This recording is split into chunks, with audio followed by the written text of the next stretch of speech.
Jutri se začenja Frankfurtski knjižni sejem, kjer je Slovenija letos častna gostja. Ta dogodek je najpomembnejša in najobsežnejša kulturna prireditev in knjižna predstavitev Slovenije v zadnjih 30 letih.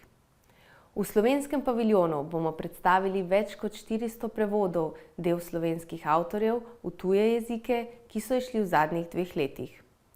Frankfurtski knjižni sejem ni le literarni in kulturni dogodek, je predstavitev Slovenije na najvišjem nivoju s številnimi povezanimi dogodki, razstavami in možnostmi sodelovanja. Dogajanje v tem tednu bo izjemno intenzivno, tudi ko gre za krepitev kulturnih, političnih in gospodarskih povezav med Slovenijo in Nemčijo. Slovenija se bo predstavila kot sodobna, trajnostna in v prihodnost usmerjena družba.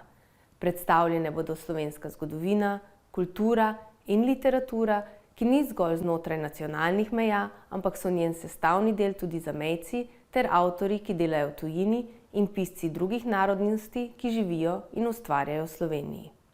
Vsem sodelujočim se zahvaljujem in želim nadvse uspešen teden.